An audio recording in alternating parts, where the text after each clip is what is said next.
Peace, family. Y'all know who it is. It's Dr. Bakari K. Lumumba, the progenitor of LumumbaSpeaks.com, the home Black Empowerment Initiative, where we believe we gain a competitive advantage by always betting on Black, in conjunction with Bequaline Network, the Pan-African social media extraordinaire, and the home of course, African-centered news and information. Happy you all could be with us here on this Tuesday. Happy Pan-African Tuesday. As my brother from Philadelphia always says, Brother Sandman always says. And of course, we're back with part 9 of our Pan-African Leadership Series, Past, Present, and Future, where we chronicle the lives, legacies, and most importantly, the work of great Pan-Africanists of the past in order to learn how to make a better world for African people in the future. If you're watching, family, make sure you hit the thumbs up button. Thumbs up, thumbs up, thumbs up. Make sure you hit the subscribe and like button as well.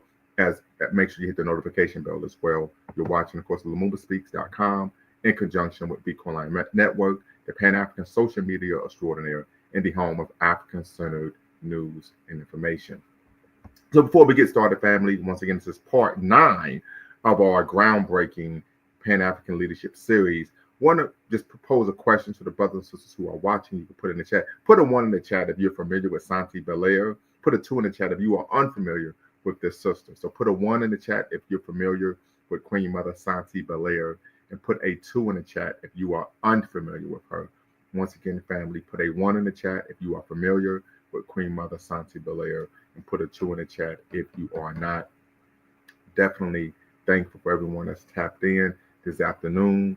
Once again, this is part 9, family, of our groundbreaking. We're going to chronicle, I dare say, by the time we're finished, up to 200 great Pan-African leaders, right? And so we're talking about African people that have been putting in work, advocating for African redemption at home and abroad, irrespective of where they are in the world, irrespective of their nationality, irrespective, of course, of their ethnicity, their ethnic group. So we definitely want to give a shout out to all of the brothers and sisters in the struggle, Some will still be alive, of course, but many have transitioned to, of course, the ancestral realm. But we want to make sure that we're giving thanks and that this is a way to actually address some of the ignorance, of course, about not only Pan-Africanism and the movement and ideology, but also many of the individuals who have, of course, dedicated their lives to the betterment of African people, irrespective of where they are in the world. So with that being said, family, you all know the ground rules here at Lumumba Speaks. Number one, diversity of thought is welcome. Diversity of thought is welcome, irrespective if you're on the left, you're on the right, or you're right down the middle. We, of course, allowed you to come tap in and be part of the conversation. Number two, no racial epithets are allowed of any kind. No epithets are allowed of any kind. This, of course, is a space of Black empowerment. We believe in Black empowerment. We believe in the 3 N's of Black power. That's, of course, self-respect, self-defense, and last but not least, self-determination. So respecting ourselves as African people, we do not allow epithets of any kind here on our platform. Facts over feelings, right? If someone taps in, you disagree with them, you attack the argument, not the person. I said that one more time, you attack the argument, not the person. Then, of course, no fundamentally false statements. We do not allow fundamentally false statements. That means if you know I am a professional. So if I was to allow individuals to make claims that are patently false, that hurts my credibility. And of course, it hurts the programs and our programs' credibility. So we don't allow that in any way, shape, or form. And then, of course, family, our goal here at Lumumba Speaks and People on Network is neither to exonerate or vilify, but simply to challenge conventional wisdom and re-examine what has previously been accepted as fact, right? So say that one more time. Our mission here, Lumumba Speaks and People on Network, is not to exonerate or vilify, but to challenge conventional wisdom and re-examine what has previously been accepted as facts. And so we're here today.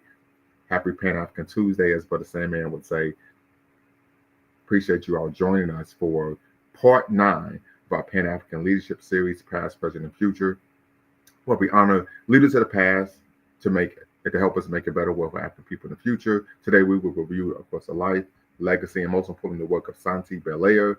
She's also known as Suzanne Belair. She was a famous revolutionary and freedom fighter of the Haitian Revolution. She was a lieutenant in Toussaint Louverture's army. Sanite is regarded as one of the greatest heroes of the Haitian War for Independence. And if many of you are aware, the brothers and sisters in Haiti, they weren't just fighting for the freedom of Haitian people. Their goal was to fight to eradicate chattel enslavement, enslavement of African people throughout the world.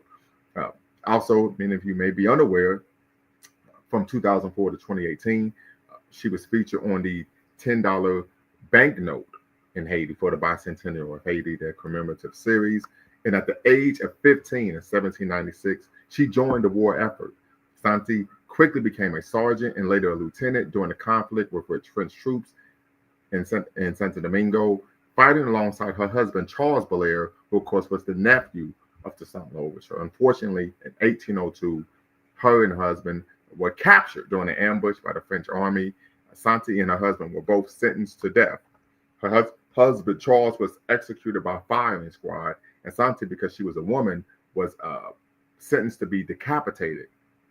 But she successfully asserted the right to an honorable soldier's death by firing squad, and it stated that she refused to be blindfolded during her execution. And right before she was, of course, assassinated, she shouted, "Long live freedom, down with slavery." So, family, so just a little information about, of course, Suzanne Belair, one of the heroines, of course, of the Haitian Revolution. I would definitely argue Queen Mother, right, who joined the war effort, joined the liberation effort, joined the fight at the tender age of 15. So when we talk about this concept of African cultural retention, one of the forms of African cultural retention was the expectation and practice of African women fighting alongside men for, of course, African people's freedom. So we definitely give thanks for that. And of course, family, the link is in the description. The link is now in the chat. Tap in, be part of the conversation as we honor the life, legacy, and most importantly, the work of Suzanne Belair.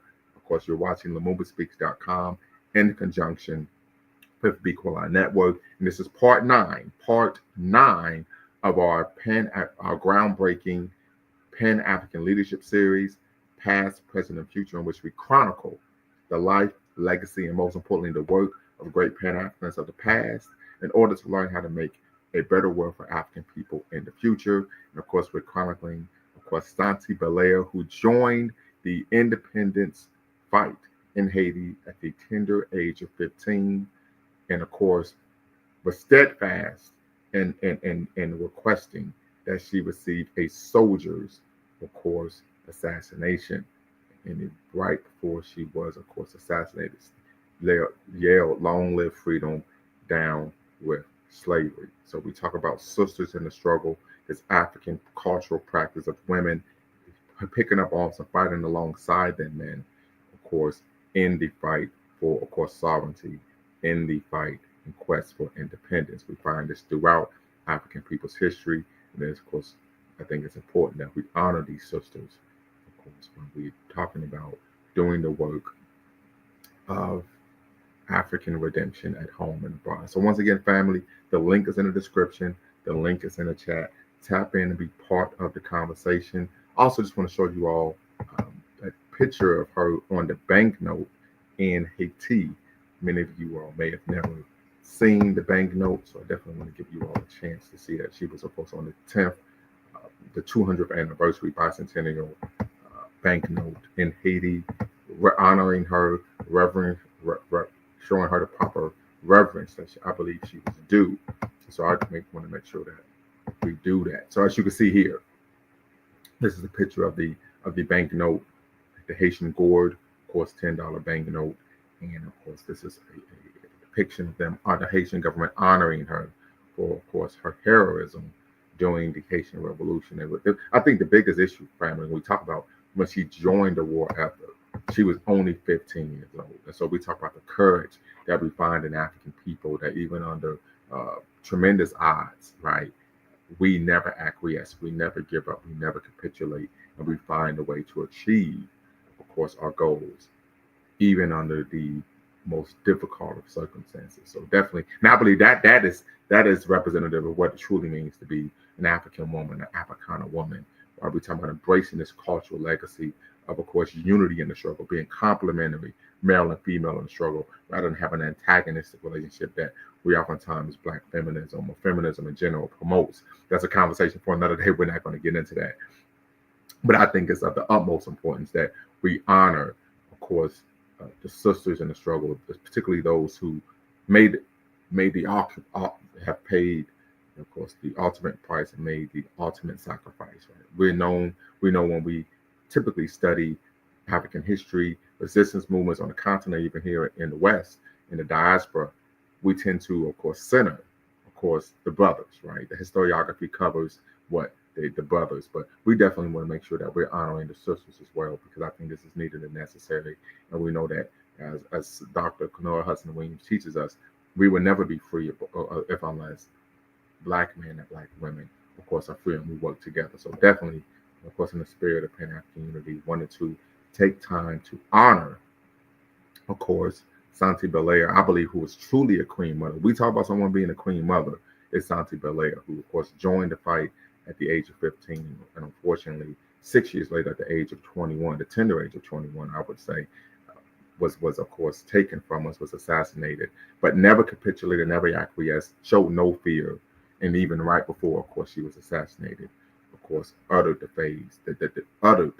statement, "Long live freedom, down with slavery." Right? So we definitely want to honor her, give her flowers, right? Maybe, but once again, family, we believe that this work is needed and necessary. Particularly, I discussed before that I've been on some other podcasts, and of course, some of the arguments being made was oftentimes individuals are making claims that are just simply averse to the facts due to ignorance, right?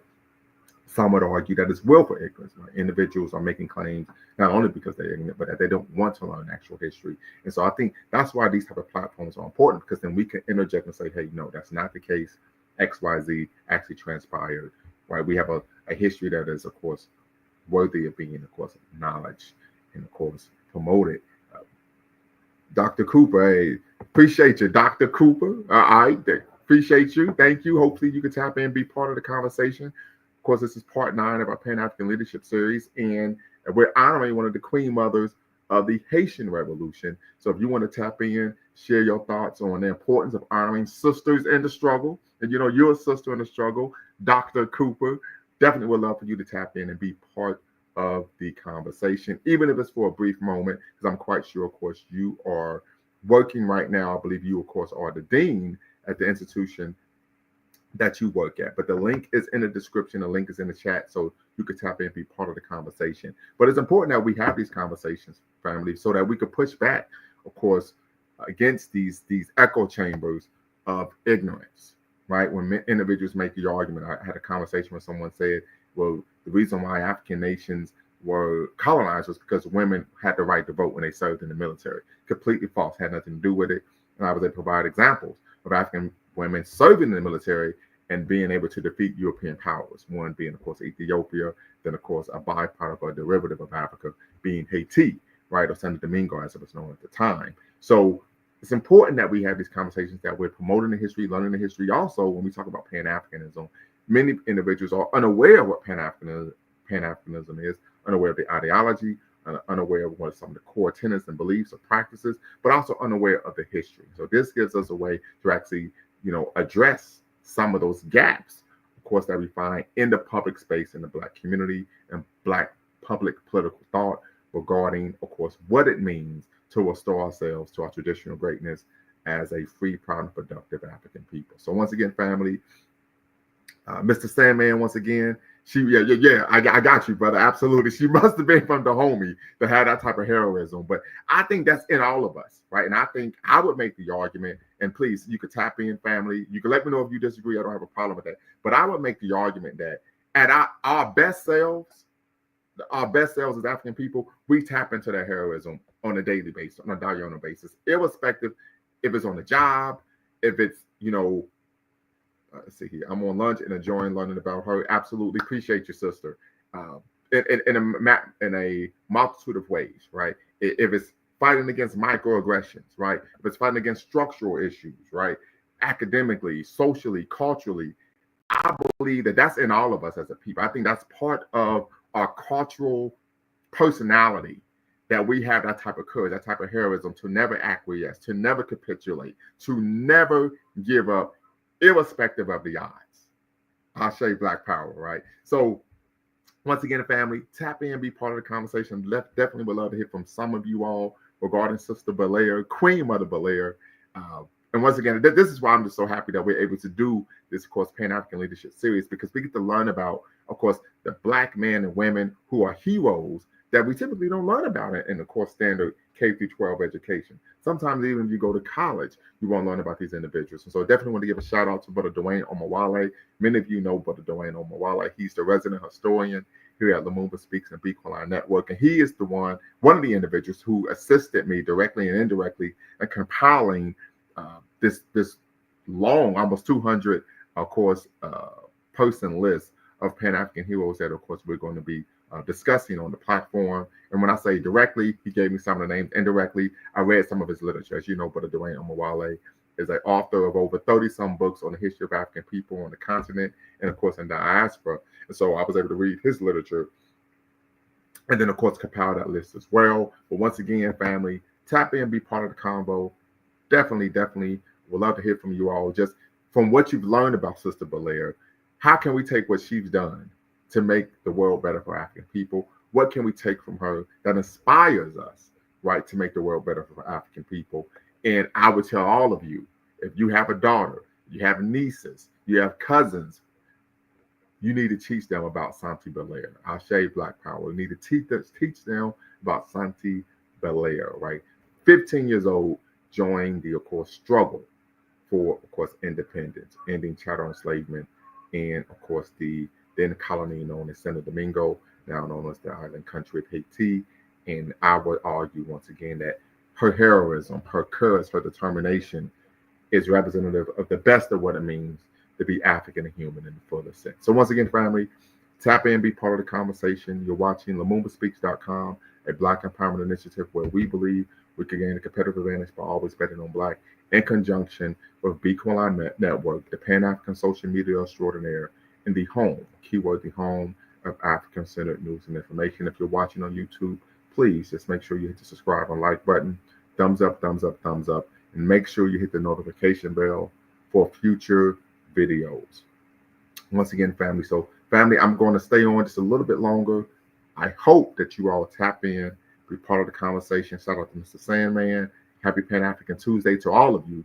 Happy Pan African Tuesday to all of you, and would love to hear from you. So, number one, if you were familiar with Sanite Belair before, of course, today's program, put a 1 in the chat. If you were unfamiliar with Sister Queen Mother Belair, put a 2 in the chat.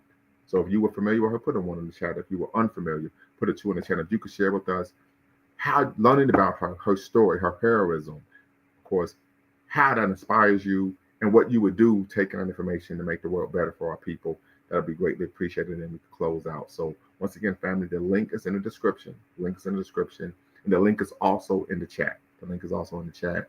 And definitely would love to hear from some of you. Empress Love. And we need more sisters to be part of the conversation, to be quite honest with you. So you all tap in, you subscribe. Please, we need more sisters to be part of the conversation. But the same man can speak to that. He can attest. We're pushing for sisters to be part of the conversation, because that's the nature, of course, of African struggle, African resistance movements, African culture, that we work collaboratively. Right. So I appreciate you, Brother Sandman. You're not going to be to tap in being at work.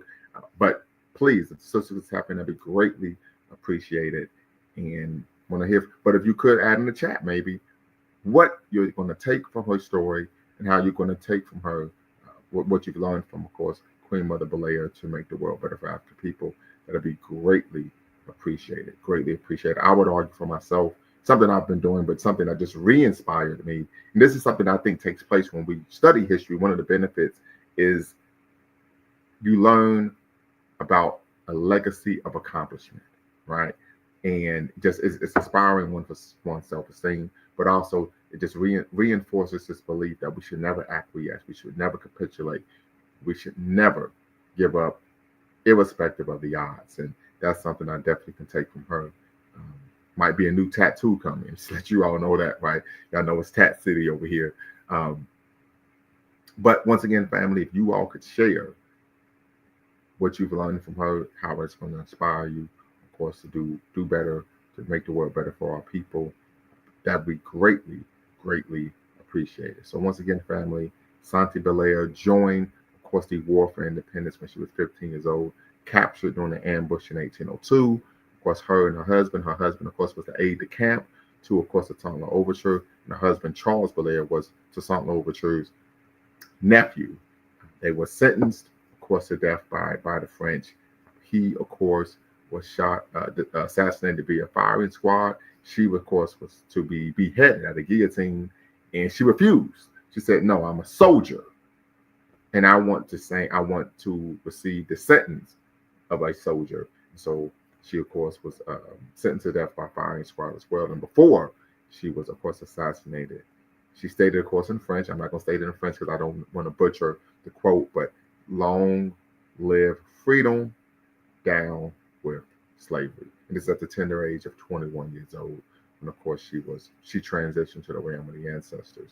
And so definitely, family, appreciate you all tapping in for part 9, keyword part 9 of our Pan-African Leadership Series, Past, Present, and Future, where we chronicle the life, legacy, and most importantly, the work of great Pan-Africans of the past, to learn how to make a better world for African people in the future. But also, family, this is the part 9 of nearly a 200-part series. So this is going to be running the entire year. The entire year, we're going to be learning about little-known great Pan-African leaders throughout history, irrespective what country they're from, what ethnicity, what time span, of course, they lived. We're going to chronicle them, honor them, and give thanks for the great work that they were able to provide in making the world better for African people, and dedicating their lives to restoring our people to our traditional greatness. So once again, family, the link is in the description. The link is in the chat. Tap in, be part of the conversation. We will go for probably another 10 minutes. Want to hear from you all. And then, of course, we will close out. But the link's in the description, family. And the link is in the chat. Tap in, be part of the conversation right now.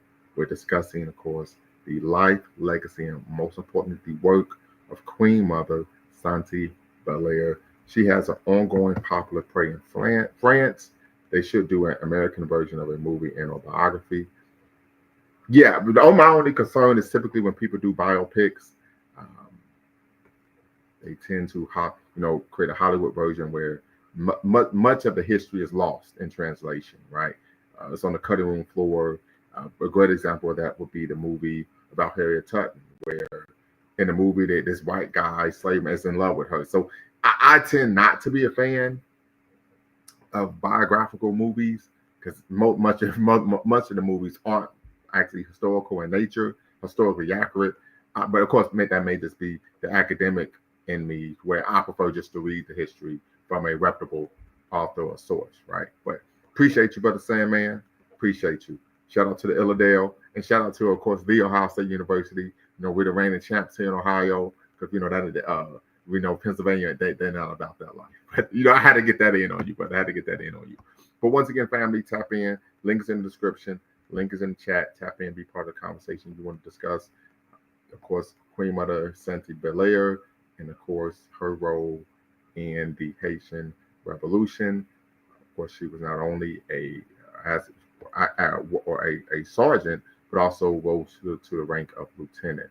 And once again, we're highlighting the role of African cultural retention and the cultural expectation and practice that in times of war, women will pick up arms and fight alongside men, right? And so that is not something we tend to find, of course, in European culture, or even in Arab cultures, I dare say. We see this practice of women being treated as second-class citizens, right? Unworthy of the privileges considered of course, of man. A great example would be Joan of Arc. Many of us are familiar with Joan of Arc due to the Eurocentric education that we received. Joan of Arc, of course, stated that she had received a message. God told her that she should take up arms and help lead her nation in battle. She took up arms and successfully was able to prevent her country from being, of course, conquered. However, when the powers that be found out that she was in fact a woman, she was accused of heresy and, of course, convicted and sentenced to death. So once again, I think this is an example, once again, of the differences between traditional African culture and, of course, non-African cultures, in which women, even if they're doing something on behalf of the state that's beneficial, they still are, of course, seen as engaging in actions that are untoward and unbecoming. So that, of course, is extremely problematic. But what we do know is that's not the case in our culture. And I think that's something that should be embraced, that all of us are working for the greater good of our people, irrespective of where we are in the world. So once again, family, I want to thank everyone for showing up, pulling up here on an impromptu, of course, show midday here on the Eastern time zone, where, of course, we was able to chronicle the life, legacy, and history of Queen Mother Sanité Bélair, of course, one of the heroines of the Haitian Revolution. Of course, family, appreciate you all tapping in for part 9, keyword part 9 of our Pan-African Leadership Series, Past, Present, and Future, where, of course, we chronicle the great Pan-Africans of the past in order to make a better world for African people in the future. Zongo Native, appreciate you, brother. Very quickly, are you familiar with Santé Bélair? If not, you can put a 2 in the chat. If you are, put a 1 in the chat. And want to hear from you all, family, in terms of how her story, her life, and her work, how would that inspire you to, of course, make the world better for African people in the future?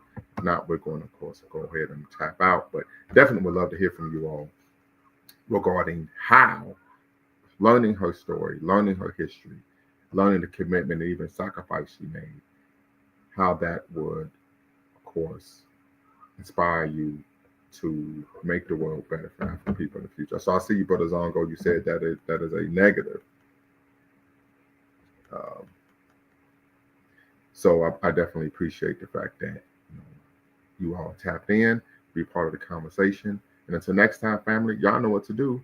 Peace. Make sure you subscribe, like, hit the like button, notification bell, and make sure you hit the notification bell, of course, family, so that you can be up to date on future videos. Appreciate you all tapping in for part 9 of our Pan-African Leadership Series, Past, Present, and Future. And, of course, part 10 is coming up, family. So until then, y'all know what to do. Make sure you always, always, always bet on Black.